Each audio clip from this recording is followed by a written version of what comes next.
Assalamualaikum warahmatullahi wabarakatuh. Nama saya Muhammad Amirul bin Suzali, nombor metrik 301581. Hari ini saya akan memberi penerangan mengenai syarikat Petronas. Petronas adalah syarikat penuh milik Malaysia yang telah ditubuhkan pada 17 Ogos 1974. Syarikat Petronas adalah syarikat peneroka pengeluar pemprosesan minyak asli negara. Bahkan syarikat Petronas juga mempunyai penerokaan di luar negara. Syarikat Petronas juga telah tersenarai di dalam Fortune Global 500 selama 28 tahun secara berturut-turut kerana telah menjadi perusahaan yang telah yang telah meraih keuntungan beratus bilion ringgit setahun. Pada masa ini, CEO Petronas dipimpin oleh Tengku Muhammad Taufik Tengku Aziz bermula dari tahun 2020 sehinggalah kini.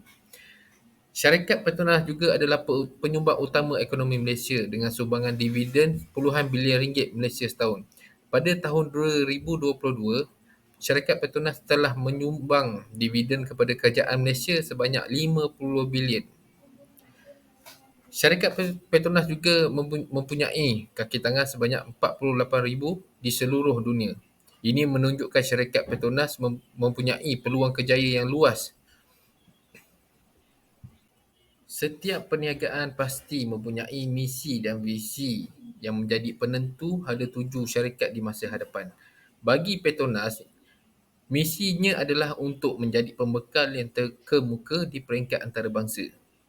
Visi Petronas pula adalah untuk menjadi pembekal minyak yang bersih, selamat dan cekap kepada semua komuniti.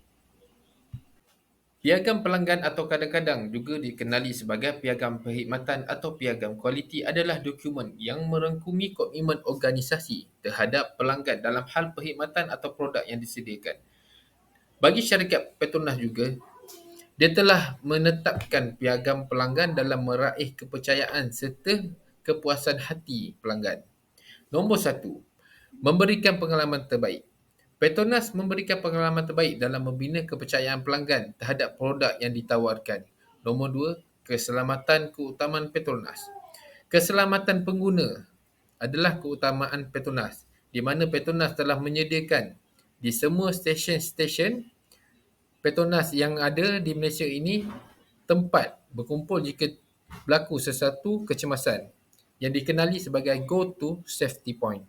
Nombor tiga, perkhidmatan percuma. Petronas juga menyediakan perkhidmatan percuma seperti pemeriksaan gas silinder di rumah ketika menghantar gas ke rumah. Nombor empat, perlindungan data peribadi adalah matlamat utama syarikat Petronas dalam untuk meraih kepercayaan daripada pelanggan. Syarikat Petronas juga mempunyai ibu pejabat yang sangat besar dan ibu pejabat ini pula telah menjadi satu kebanggaan negara Malaysia dan telah menjadi ikon bagi negara Malaysia. Ibu pejabat syarikat Petronas terletak di ibu negara Malaysia iaitu di Kuala Lumpur. Ianya telah diberi nama sebagai KLCC ataupun Menara Berkembar Petronas. Menara ini merupakan ibu pejabat kepada syarikat minyak dan gas utama Petronas. Bukan sahaja menyediakan ruangan pejabat, ianya juga mempunyai pusat perbelanjaan yang dikenali sebagai Suria KLCC dan pusat kebudayaan yang dikenali sebagai Petroscience.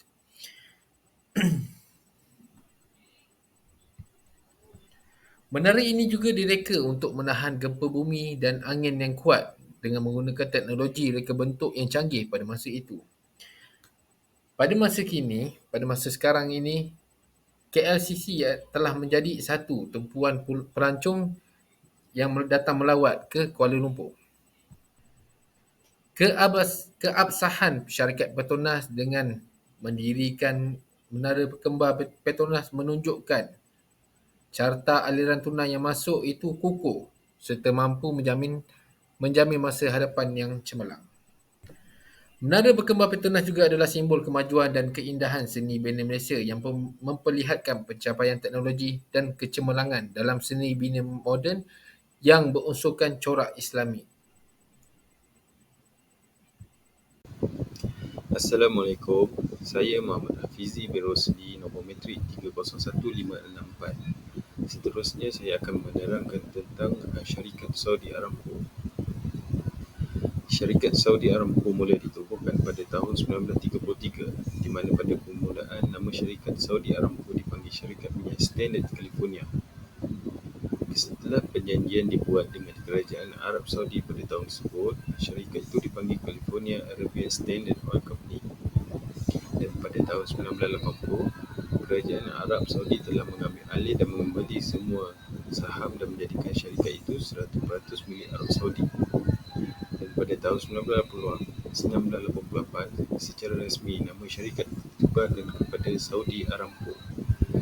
Dan syarikat Saudi Aramco mempunyai lebih 70,000 kaki tangan tenaga kerja yang bertugas di pelbagai negara, antaranya Amerika, China, Eropah, India, Jepun, Korea dan Singapura.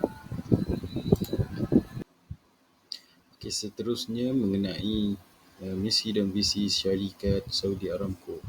Antara misi syarikat Saudi Aramco adalah menyediakan sumber tenaga yang berkualiti tinggi kepada dunia dengan menumpukan kepada kelestarian, keselamatan dan kecemerlangan operasi. Dan antara visi syarikat Saudi Aramco adalah untuk mencerminkan cita-cita syarikat untuk menjadi penyedia yang terkemuka dalam industri tenaga global dengan tumpuan kepada inovasi, kemapanan dan pengurusan yang cekap. Okey, seterusnya syarikat Saudi Aramco menjalankan perniagaan dalam sektor penerokaan, pengeluaran, pemprosesan dan pemasaran petroleum dan gas asli sebagai perniagaan utama syarikat tersebutlah. Jadi syarikat Saudi Aramco mempunyai peranan penting dalam ekonomi global dan merupakan peneraju dalam sektor minyak dan gas terbesar di dunia. Dan jika kita lihat pada tahun 2019, syarikat Saudi Aramco telah menjalankan beberapa tawaran awam permulaan iaitu IPO dan menjadikan syarikat awam sehingga mempunyai saham yang didagangkan dan ini menunjukkan bahawa syarikat Saudi Aramco itu begitu kukuh bukan hanya di peringkat dalam negara, bahkan kukuh di peringkat global. Okey, seterusnya jenis perniagaan yang dijalankan oleh syarikat Saudi Aramco. Yang pertamanya dalam bidang penerokaan dan pengeluaran minyak dan gas asli. Di negara Arab Saudi yang mempunyai banyak rizab minyak dan gas asli yang terbesar di negara mereka. Yang keduanya dalam bidang pemprosesan minyak. Dalam bidang pemprosesan minyak ini ia melibatkan banyak proses, antaranya proses pengekstratan. Jadi petroleum yang ada akan diproses dengan kemudahan pemprosesan untuk menghasilkan pelbagai produk minyak seperti bahan api, bahan kimia dan produk terbitan minyak lain. Yang ketiga dalam bidang pemasaran dan pengedaran. Syarikat Saudi Aramco terlibat dalam pemasaran dan pengedaran produk petroleum dan gas asli di dalam dan di luar negara. Ini termasuklah penjualan minyak bahan api, produk petrokimia dan petroleum mentah kepada pelanggan di seluruh dunia. Yang keempat dalam bidang petrokimia. Syarikat Saudi Aramco juga terlibat dalam sektor petrokimia dan mereka menghasilkan dan menjual pelbagai produk petrokimia seperti etilena, propilena, polietilena dari produk kimia yang lain. Dan yang kelima, penyelidikan dan pembangunan. Syarikat Saudi Aramco mempunyai program penyelidikan dan pembangunan yang kukuh untuk meningkatkan teknologi dalam industri minyak dan gas dan untuk mempelbagaikan portfolio terjaganya. Matlamat bagi syarikat Saudi Aramco. Saudi Aramco mempunyai matlamat untuk menjual produk berasaskan hidrokarbon dengan cara yang selamat serta cekap dan memberi fokus kepada pelanggan dengan memberi tenaga kerja yang berpengalaman selaras dengan teknologi terkini serta proses yang berkesan. Ini bermaksud syarikat perlu menyediakan tenaga kerja yang berpengalaman yang sejajar dengan teknologi terkini supaya ia memberi kesan kepada syarikat untuk mengekalkan atau memastikan syarikat itu kekal berdaya saing dan kecekapan dalam syarikat. Untuk senarai anak syarikat Saudi Aramco di dunia. Yang terutamanya di Amerika, kemudian di Eropah, China, India, Jepun dan Korea. Untuk tambahan, syarikat Saudi Aramco diwakili dalam 3 pasaran tenaga global utama iaitu di Asia, Eropah dan Amerika. Anak syarikat di Asia bertindak sebagai pembekal minyak mentah utama ke India, China, Jepun, Korea Selatan dan Filipina. Kemudian di Eropah, anak syarikat menyokong kepada rantaian pejabat serta menyediakan khidmat dari sudut kewangan, teknikal dan pentadbiran. Kemudian di Amerika, anak syarikat menawarkan analisis ekonomi dan politik serta mengatur penyimpanan pengangkutan dan penghantaran minyak mentah yang dijual oleh Saudi Refining kepada penepisan di Amerika. Bismillahirrahmanirrahim. Assalamualaikum warahmatullahi wabarakatuh. Salam sejahtera. Saya Sarhan Akmal bin Muhammad, nombor metrik 301671. Jadi saya akan meneruskan berkaitan dengan bagaimana Petronas dan Saudi Aramco merancang, mengatur, memimpin dan juga mengawal organisasi mereka. Jadi seperti mana yang kita sedia maklum, yang mana Petronas dan Saudi Aramco adalah syarikat minyak dan gas utama yang beroperasi di peringkat global. Jadi kedua-duanya mempunyai pendekatan yang terancang dan terstruktur terhadap pengurusan dan pengawalan organisasi mereka lah. Jadi mungkin berbeza berdasarkan keperluan dan keadaan setiap syarikat. Jadi berikut antara aspek umum yang biasanya terlibat dalam pengurusan organisasi besar seperti Petronas dan juga Arab Saudi. Melihat dari sudut perancangan strategi, yang mana ianya merancang dan menetapkan matlamat jangka panjang dan strategi perniagaan. Kerana ini adalah amat penting setiap perniagaan yang kita ingin laksanakan, kita haruslah mempunyai strategi yang mana kita tahu apa itu kehendak dan juga keperluan yang boleh memberi kepuasan pelanggan-pelanggan supaya kita dapat mencapai tahap yang maksimum. Jadi ini yang amat penting. Dan dalam masa yang sama kita perlu menilai peluang dan cabaran di pasaran minyak dan gas global.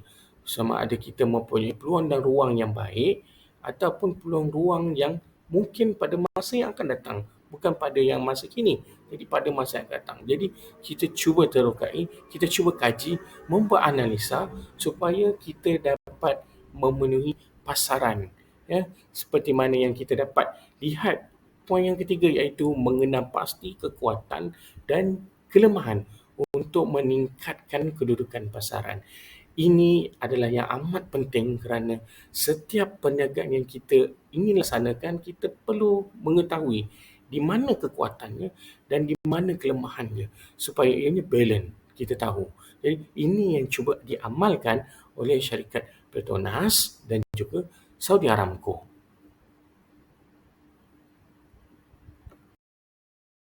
Seterusnya, berkaitan pengurusan sumber manusia, iaitu dari segi sudut tenaga kerja yang mana membangunkan dan menguruskan tenaga kerja yang berkualiti tinggi dan terlatih, kompeten.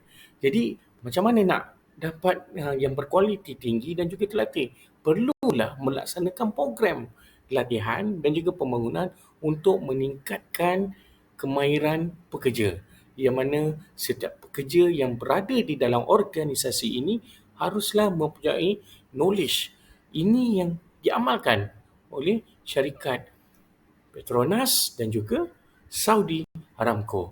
Dan dalam masa yang sama berkaitan memastikan pematuhan terhadap undang-undang buruh dan standard keselamatan. Pengurusan kewangan adalah merupakan aspek yang utama, yang penting untuk sesebuah organisasi, iaitu bagi menguruskan perbelanjaan dan perolehan secara cermat dan juga menentukan strategi kewangan untuk memaksimalkan pendapatan dan mengurangkan risiko. Kerana pengurusan kewangan yang cekap adalah penting dan kawalan kewangan yang teliti dalam memantau dan menguruskan pelaburan. Selain daripada itu, ini adalah penting bagi mengatur perbelanjaan modal dan perbelanjaan operasi secara lebih teliti. Jadi, bagi syarikat minyak dan gas yang terkemuka di dunia ini, adalah penting dalam mempunyai pengurusan kewangan yang strategik bagi menjaga imej syarikat dan menjaga kepercayaan syarikatnya kepada pelabur-pelabur asing serta sebarang pihak yang berkepentingan. Kewujudan syarikat ini di pasaran global memerlukan strategi kewangan yang cermat dan sentiasa adaptasi kepada perubahan dan harga minyak dunia. Itu yang mana syarikat Petronas dan juga syarikat Saudi Aramco cuba mementingkan dari sudut pengurusan kewangan. Dalam meneliti arus kemodenan, bidang teknologi turut merupakan aspek yang penting dalam sesebuah organisasi seperti Petronas dan juga Saudi Aramco, yang mana penggunaan teknologi yang canggih dan penekanan pada inovasi semestinya menjadi sebahagian daripada strategi oleh syarikat ini. Kerana teknologi dan inovasi salah satunya adalah menyelidik dan membangunkan teknologi baru untuk meningkatkan produktiviti dan kecekapan. Yang keduanya adalah untuk melibatkan dalam penyelidikan dan pembangunan untuk menghadapi cabaran dalam industri. Jadi sudah semestinya yang mana penggunaan teknologi yang canggih dan penekanan pada inovasi semestinya menjadi sebahagian daripada strategi oleh pihak syarikat dalam memastikan ianya kekal relevan dan berdaya saing di dalam industri minyak dan gas. Berikutnya adalah berkaitan dengan pengurusan risiko dan juga keselamatan, yang mana ianya menilai dan menguruskan risiko perniagaan dan keselamatan dalam operasi mereka. Jadi yang keduanya adalah menetapkan standard keselamatan tertinggi untuk melindungi pekerja dan juga alam sekitar. Perkara ini adalah amat penting kerana untuk kita merealisasikan perniagaan itu sendiri, kita seharusnya mengetahui segala jenis risiko yang sama ada kita akan hadapi pada ketika itu ataupun pada masa yang akan datang.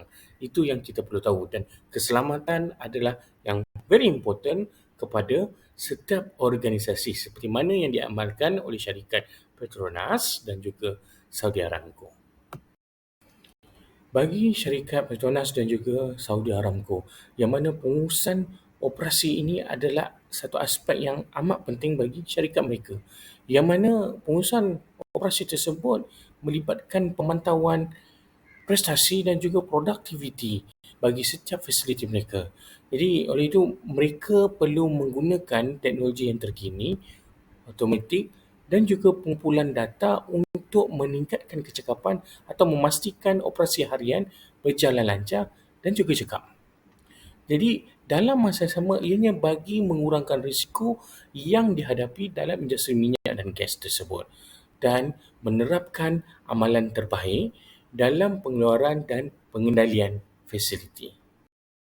Seterusnya ianya berkaitan dengan hubungan korporat yang mana berinteraksi dengan pelanggan, pemegang saham dan komuniti tempatan dan memastikan hubungan yang baik di antara organisasi ini bersama dengan organisasi ini dengan pihak berkepentingan utama.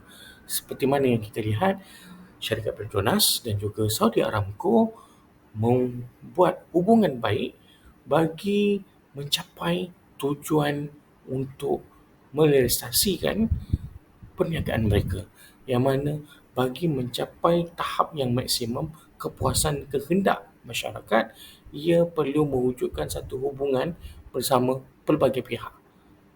Bukan syarikat ini membuat hubungan di antara dalam satu organisasi saja, malahan membuat hubungan bersama pelbagai organisasi supaya produk yang cuba disampaikan, cuba dikeluarkan dapat berkembang dengan baik dan maju. Baik, seterusnya yang terakhir, bagaimana syarikat Petronas dan juga Saudi Aramco merancang, mengatur, memimpin dan mengawal organisasi mereka adalah salah satunya berkaitan dengan kepimpinan dan struktur organisasi itu, yang mana ianya memastikan struktur organisasi yang efisien dan sesuai dengan objektif perniagaan mereka, dan seterusnya memastikan pemimpin yang berkelayakan dan berpengalaman di setiap peringkat organisasi. Jadi seperti mana yang kita dapat lihat sekarang ini, ia menetapkan individu yang tepat pada struktur yang tepat, yang mana kebolehan dan kepakaran yang ada pada setiap individu itu ditempatkan yang bersesuaian, supaya apa yang dirancang, apa yang diatur, apa yang dipimpin, apa yang dikawal menjadi lancar dan baik, dan ia memudahkan kelancaran pengoperasian mereka. Dan jadi inilah cara mereka bagi mereka menaikkan, memajukan organisasi mereka, iaitu Petronas dan juga Saudi Aramco. Salam sejahtera, saya Preska DB Anak Thomas, nombor matrik 301659, akan membentangkan analisis SWOT. Analisis SWOT adalah suatu kaedah yang melibatkan penilaian terhadap strength, iaitu kekuatan, weakness, kelemahan, opportunities, peluang, dan threat, iaitu ancaman yang mempengaruhi organisasi. Berikut adalah analisis SWOT bagi syarikat Petronas dan Saudi Aramco. Bagi syarikat Petronas, terdapat dua kaedah yang melibatkan penilaian terhadap strength atau kekuatan. Yang pertama iaitu kepimpinan industri. Petronas merupakan pemain utama dalam industri minyak dan gas dengan kedudukan yang kukuh di peringkat global. Yang kedua iaitu kerjasama antarabangsa. Petronas menjalankan operasi di pelbagai negara dan seringkali terlibat dalam projek-projek antarabangsa yang besar. Bagi syarikat Saudi Aramco pula, terdapat juga dua kaedah yang melibatkan penilaian terhadap strength atau kekuatan. Yang pertama iaitu kekayaan sumber alam. Saudi Aramco mempunyai akses kepada sumber minyak dan gas yang melimpah di Arab Saudi. Yang kedua iaitu kos pengeluaran berdaya tahan. Kos pengeluaran minyak yang rendah memberikan kelebihan daya saing, terutamanya dalam persekitaran minyak yang rendah. Terdapat dua weakness atau kelemahan yang ada pada Petronas, iaitu ketergantungan pada minyak dan gas. Sebagai syarikat minyak dan gas, Petronas mungkin terdedah kepada fluktuasi harga minyak dan gas di pasaran global. Selain itu, pengaruh kondisi pasaran. Pengaruh kondisi pasaran global boleh memberikan kesan terhadap hasil kewangan dan pertumbuhan syarikat. Manakala kelemahan bagi syarikat Saudi Aramco iaitu ketergantungan pada minyak. Seperti Petronas juga, ketergantungan pada minyak dan gas boleh menjadikan kelemahan dalam menghadapi variasi harga minyak. Kaedah yang ketiga iaitu opportunity ataupun peluang. Bagi syarikat Petronas, pelaburan dalam tenaga hijau iaitu peningkatan kesedaran terhadap isu perubahan iklim boleh memberikan peluang untuk pelaburan dalam projek tenaga hijau. Selain itu, peningkatan permintaan di Asia. Permintaan yang meningkat di rantau Asia boleh memberikan peluang untuk mengembangkan dan peningkatan ekspor. Bagi syarikat Saudi Aramco pula, kepelbagaian ekonomi iaitu inisiatif kepelbagaian ekonomi di Arab Saudi mungkin memberikan peluang untuk penyiasatan dan pembangunan dalam sektor lain. Selain itu, pertumbuhan permintaan energi global. Permintaan yang berterusan untuk tenaga dunia memberikan peluang untuk pengeluaran dan ekspor minyak. Kaedah yang keempat iaitu kaedah threat ataupun ancaman. Syarikat Petronas berhadapan dengan ancaman fluktuasi harga komoditi. Perubahan harga minyak dan gas boleh memberikan impak terhadap pendapatan dan keuntungan Petronas. Selain itu, perubahan dasar sektor energi. Dasar-dasar baru berkaitan dengan pengurangan pelepasan karbon dan pendorongan kepada sumber tenaga terbaru boleh menjadi ancaman. Manakala bagi syarikat Saudi Aramco, ia berhadapan dengan ancaman isu keselamatan dan politik. Isu keselamatan dan politik di rantau Timur Tengah boleh memberikan ancaman terhadap operasi syarikat. Selain itu, teknologi hijau. Peningkatan kesedaran terhadap kesan alam sekitar dan pertumbuhan teknologi hijau boleh mengancam permintaan minyak dan gas di syarikat Saudi Aramco. Analisis SWOT adalah alat yang dinamik dan keadaan syarikat boleh berubah mengikut perubahan dalam industri dan ekonomi global. Keberkesanan strategi dan inisiatif syarikat bergantung kepada cara mereka merespon dan menguruskan faktor-faktor ini.